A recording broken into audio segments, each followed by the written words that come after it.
Hello, hello, welcome, please come in. It's time to continue our Ice-type escapades in our next game in the series, Pokémon Sword, making its debut on the channel. And boy, have we already come a ways. Normally I wouldn't jump this far ahead in Pokemon, but it's kind of necessary here, because Pokémon Sword is the first game in the series to actually give you Ice types, almost right away.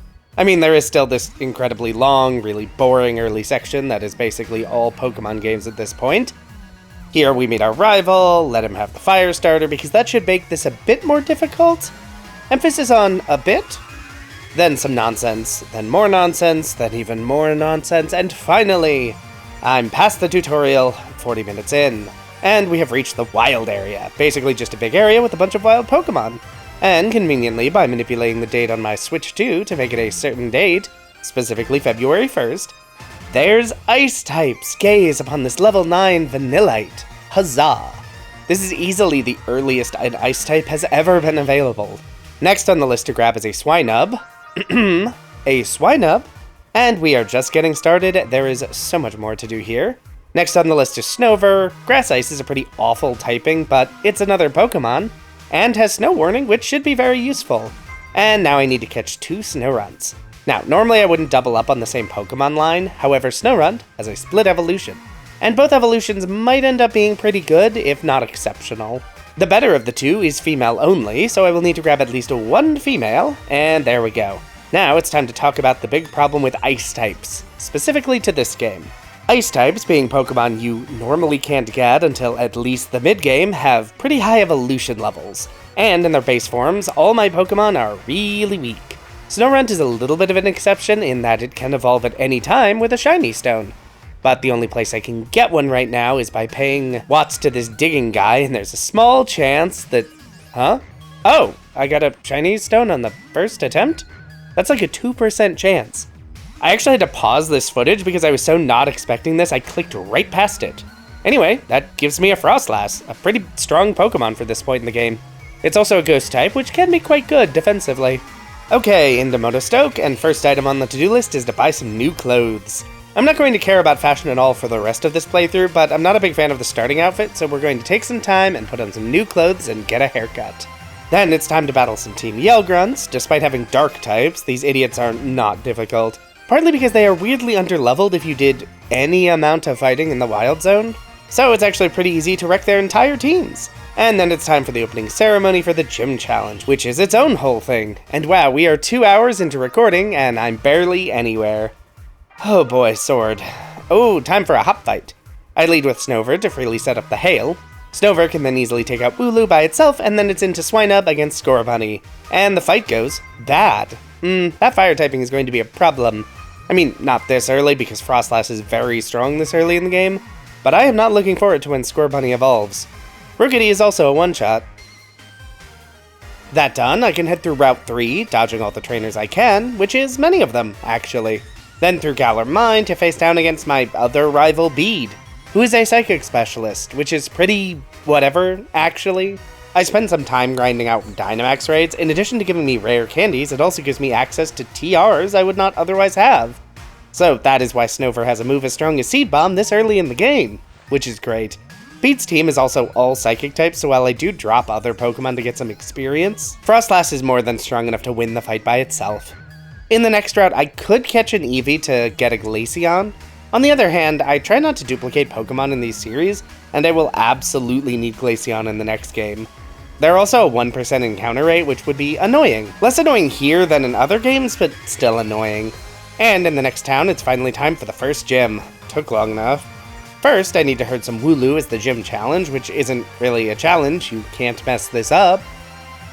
This is also a grass gym, which is a very good matchup for ice, so I'm not too worried about this. I will still play optimally though. Lead with Snover to set up snow, and then just destroy Milo's Gossifleur. Dynamax against Eldegoss, and despite the type advantage, isn't strong enough to be able to manage this fight. That's fine, I'll just switch in Snover to Ice Shard and win. First gym down, and it was really easy. What are the chances it remains that way? Over to Route whatever this is, there are some required trainers, none of them are difficult in any real way, and huzzah, I have a bike. Which means things will now go faster, and it's another hop fight. Same plan as before, lead with Snover to set up Hail, and then kind of hope that Seed Bomb is strong enough. Super potions this early? Rude. Anyway, switch in Frostlass and take out the Wooloo, and Reboot is faster than Frostlass. That does not bode well. It also has Flame Charge. That's really bad. The only thing saving me is Hop is a bad trainer, and he doesn't just spam fire attacks. So Reboot goes down, and in comes Corvisquire, who is weak to ice. Alright, that could have gone much worse. Surely no rival fights will end up being really difficult here, right? And it's next gym time in Hulberry, and I'm a bit worried about this one. Water resists ice, my primary attacking type, and while I do have backups in the form of Ghost with Frostlass and Grass with Snover, Nessa's Ace is a rock type, and ice is weak to rock, which could be a problem. The gym trainers are big nothing fight, so it's into Nessa herself. And yeah, Goldeen dealt pretty big damage and didn't even die in one hit. This is the problem here. It's not so much the typing of the Pokemon, it's that they are all very, very weak. And slow. Thank you, Flinching Aracuda. So, Snover did manage to take out Nessa's first two Pokemon, but now it's Ace time, and I'm a little bit worried. I think my best bet here is to actually stall out Dynamax. It only lasts 3 turns, which is helpful, and most of my team is, well, fodder at this point. So, into Frostlass and Dynamax for more health, and wow, Dreadnought outsped? Huh, interesting. That's not at all what I expected. And then a crit, which means I am 100% screwed here. Trying that again. Back again, but this time leading Frostlass. It's more durable against Nessa's lesser Pokemon and means I can preserve Snover's health for her Ace. Frostlass also has Draining Kiss for added durability. Okay, same play as before, burn through some Pokemon to waste Dynamax turns, but this time it's then into Snover at full HP.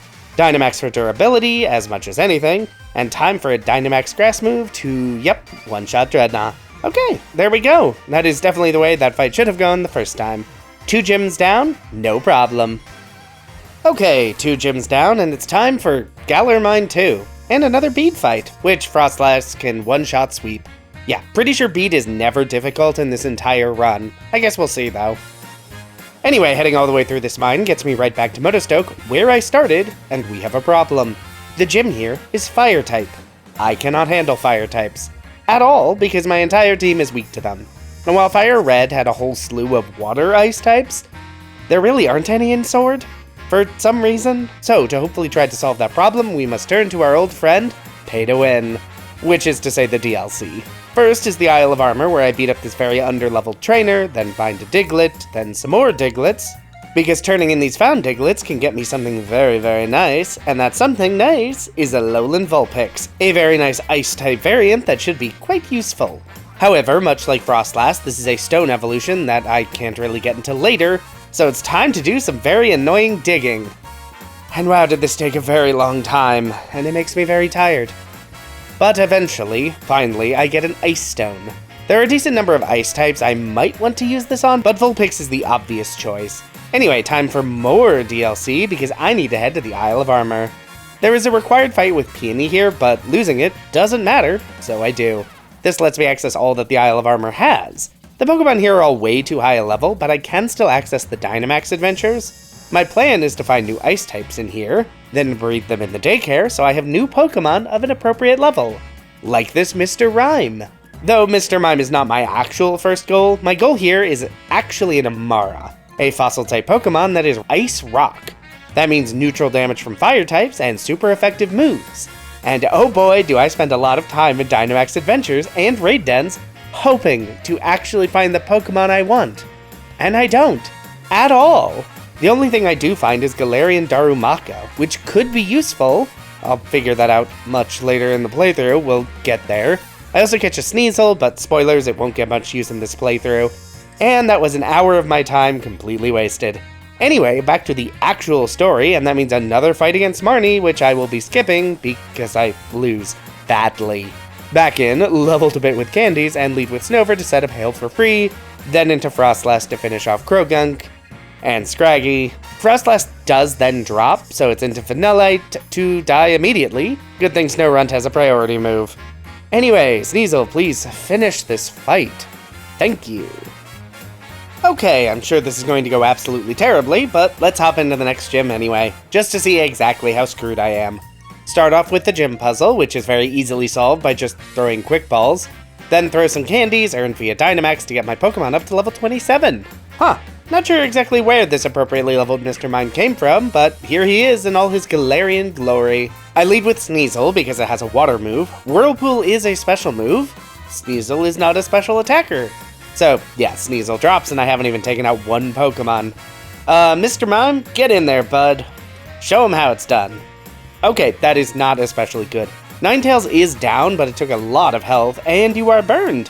And Arcanine, in addition to being the Fire-type gym, I should also say, Kabu's team is kinda stacked. Frostlass, how about Hex? Less damage than that really needed to be. Yeah, that tracks. No, we're done here. Snorunt may be able to take out Arcanine thanks to a lucky miss, but Scorch is up next, and that is going to be the end of my team. Oof. So it's back to farming some Dynamax Dens in the hope of getting a Pokemon I actually need, aka a Rock-Water type. And would you believe that doesn't go well, no matter how many Wishing Stars I throw in. Seriously, it's just all Darumaka. And yes, Darumaka is great. We'll get to it. Okay, so I didn't get any of the Pokemon I actually wanted, but I did manage to accumulate enough watts to dig for an Ice Stone. Eventually. This means I can level up my Vulpix, then evolve it into Ninetales. The typing isn't good against Kabu, but having enough evolved Pokemon is great, and hopefully will help change the course of this awful gym fight. And let's do it. I lead with Mr. Mime to set up Light Screen to reduce special attack damage, then Encore to make Ninetales spam Will-O-Wisp. Burn is not ideal, but fire attacks are worse. I send out my own Ninetales to use Nasty Plot twice, boosting my special attack by 4 stages, and it's time for Extra Sensory, which deals less damage than I'd hoped. It is enough to finish off regular Ninetales though. Okay, I think I need the health and damage. Let's Dynamax a bit early and use Max Mindstorm. At +4, that is actually enough to take out Arcanine in one hit. Then it's time for Kabu's Ace, which is, unfortunately, a bug type.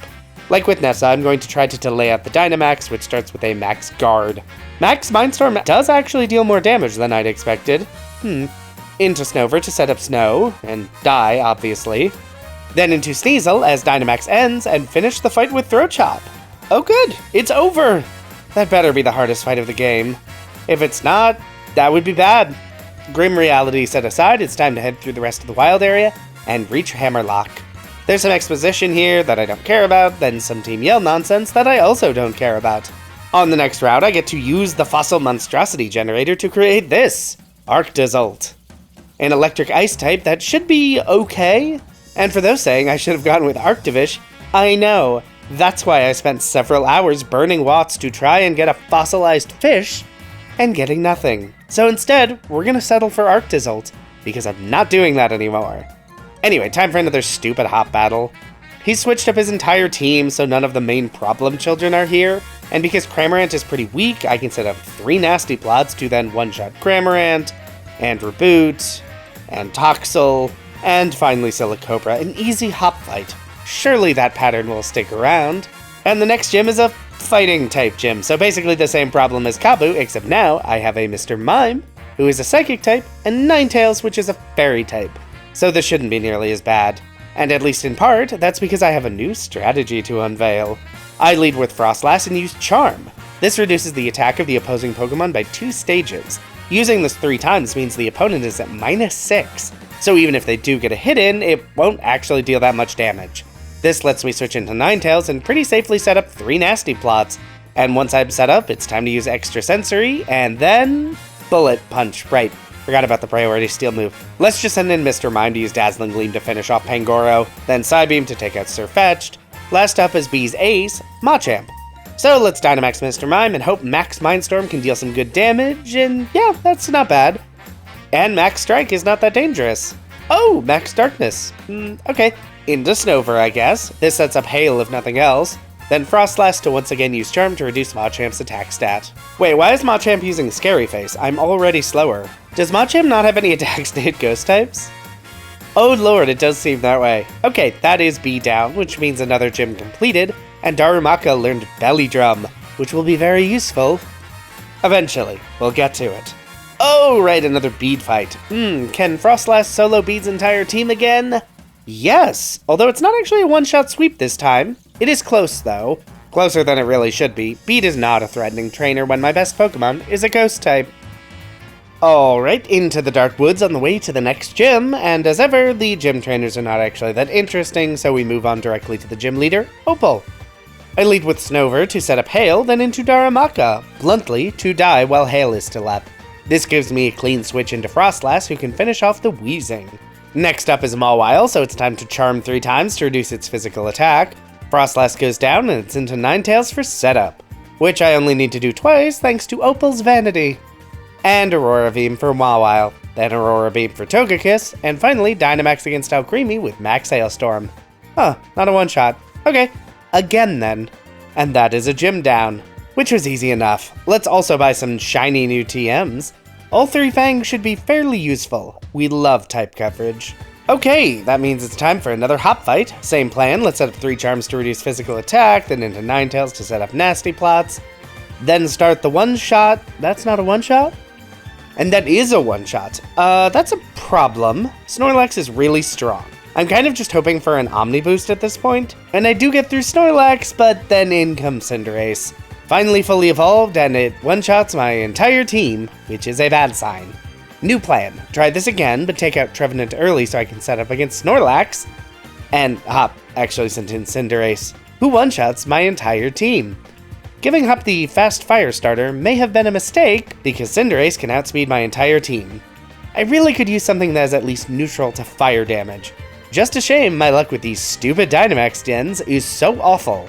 Okay, we're back into the fight. Same setup as before. Trevenant at -6 attack. Ninetales is now at +6 special and +2 speed.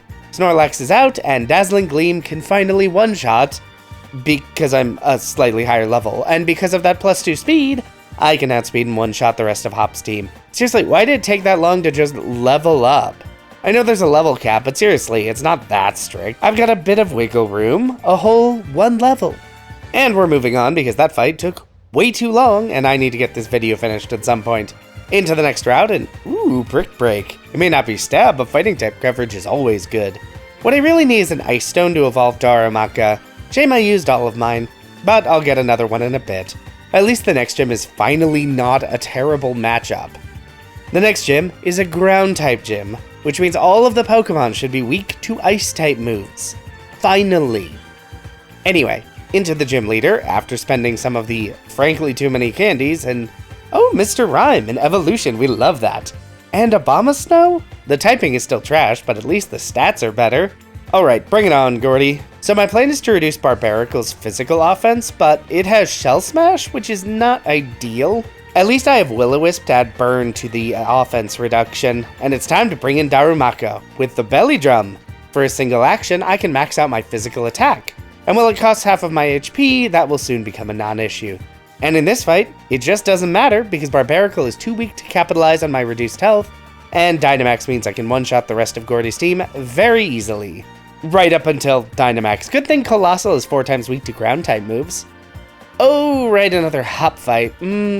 Should I use the same strategy? Yes! Charm and Burn to reduce physical attack, then buff speed and special attack. And really? God, I hate Snorlax. It is very quickly becoming my least favorite Pokemon.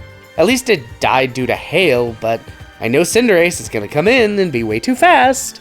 I don't know, Arctozolt? Wait, Corviknight? What are you doing out here? Okay, I guess I can Wild Charge you. There's Cinderace, and yep, goodbye. And another. Sure, can anyone survive this nonsense? Not for long, no. Alright, Frostlass has increased evasion and hail, and then Cinderace uses double kick, and then counter. You know Frostlass is a ghost type, right? Huh, this should have been a loss, but I guess we just need to get past Pincurchin. Okay, let's just slowly kill it with Burn and Hail and Hex. Okay, that should have been a loss, but I'll take it. Then it's into Route 9, and deal with some more Team Yell idiots. This gets me the Floating Bike, which means I can finally grab an Ice Stone to evolve Darumaka. Wait, I have 2? Where did I pick up another Ice Stone? Anyway, this allows me to evolve Darumaka into Darmanitan, and this changes everything. Anyway, heading south through Route 9 gets me to the next town, I guess we'll call this. Anyway, sneak over here, and it's time for another Marnie fight. And that starts the same, with Frostlass using Charm 3 times, and then burning Liepard. Ninetales can then come in and set up. This is made slightly more annoying by Torment, making me unable to use the same move twice in a row, but it's not too bad. At least Marnie is nice enough to send in her Pokemon in the proper order so I can mostly switch between Extra Sensory and Dazzling Gleam. Alright, gym time, against Piers, and this should be pretty easy. I lead with Ninetales to Dazzling Gleam the Scrafty, then switch over to Frostlass to burn and hex the Malamar. Thank you, Snowcloak.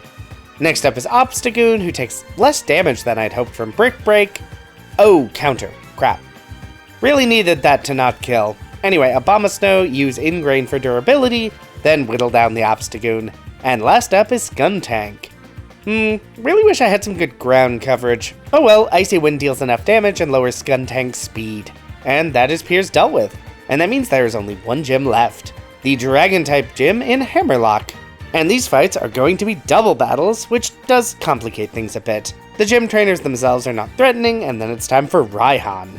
And my primary goal is to weaken both of his Pokemon's physical attacks, and I do okay at it. Getting off one charm against each of them and a Reflect. Then it's into Abomasnow to set up the Hail.